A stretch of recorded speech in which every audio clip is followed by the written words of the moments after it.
এক ব্যক্তি ইমাম আহমদ ইবনে হাম্বল রাহমাতুল্লাহি আলাইহিকে প্রশ্ন করছেন, তুমি কি মুসলমান না হিন্দু? বলে আমি হচ্ছে মুসলমান। মুসলমান কাকে বলে?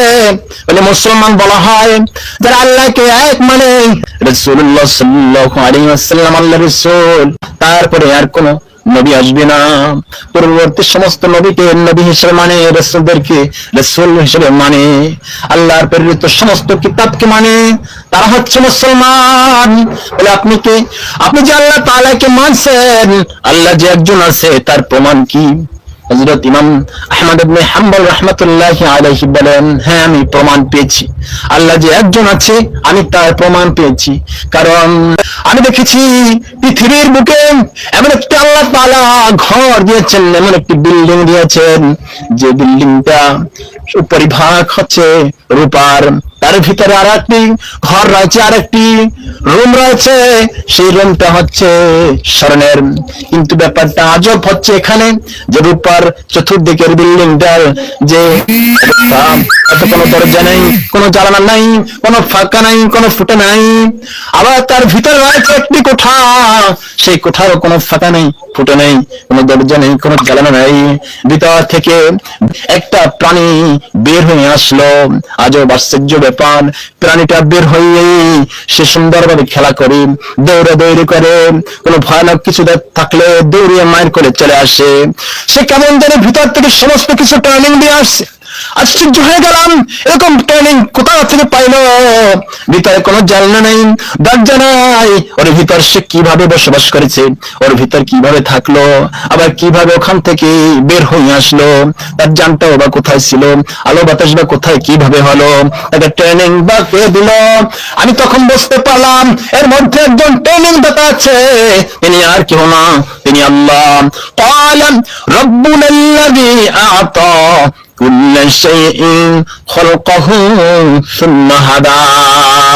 রব তো তিনি সেই সত্তা যিনি সমস্ত কিছু সৃষ্টি করেছেন এবং প্রত্যেকটা জিনিসকে সৃষ্টি করে নিজ নিজ কাজের পথ প্রদর্শন করে দিয়েছেন। সে কিভাবে খাবে, কিভাবে বসবাস করবে, কিভাবে সেফটিতে থাকবে, কিভাবে সুন্দরভাবে চলাচল করবে, সমস্ত প্রশিক্ষণ দিয়েছেন তিনি আমাদের রব।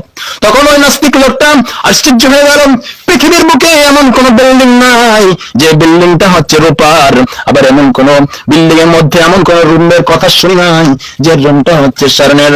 আপনি কোন জায়গার কথা বলতেছেন? বলে এটা তুমিও দেখেছ, তোমার বাড়িতেও আছে। বলে তুমি কি ডিম দেখেছ?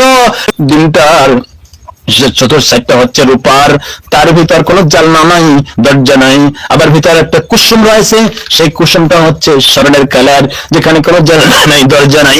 এই ডিমটা যখন তার মায়ের কোলে থাকে, কিছুদিন তাপ হওয়ার পর ভিতর থেকে একটা ছানা বের হয়ে আসে, আসে দৌড়াদৌড়ি করে, আর হাঁটে চলে, কত সুন্দর খেলাধুলা করে, তেমন যেন সমস্ত কিছু ভিতর থেকে ট্রেনিং নিয়ে আসছে।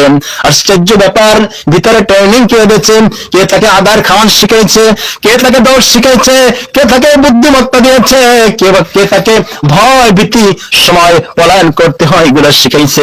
এগুলো সমস্ত কিছু যখন সে শিখেছে, তার ভিতর কোনো আলো ছিল না, বাতাস ছিল না, এর ভিতর সে কিভাবে বেঁচেছিল, এই সমস্ত কিছুর ব্যবস্থা পড়া করেছেন একমাত্র আল্লাহ।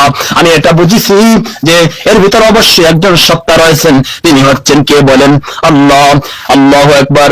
আমরা এই জন্য আমরা আল্লাহ তাআলাকে মানি। আল্লাহকে আমরা কেন মানি?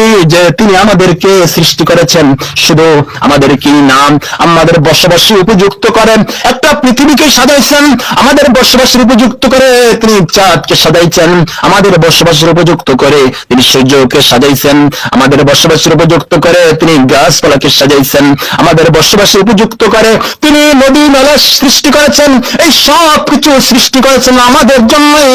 এই জন্য শুকরিয়া আদায় করব তার এবং মুহাব্বত করব আমরা তাকে।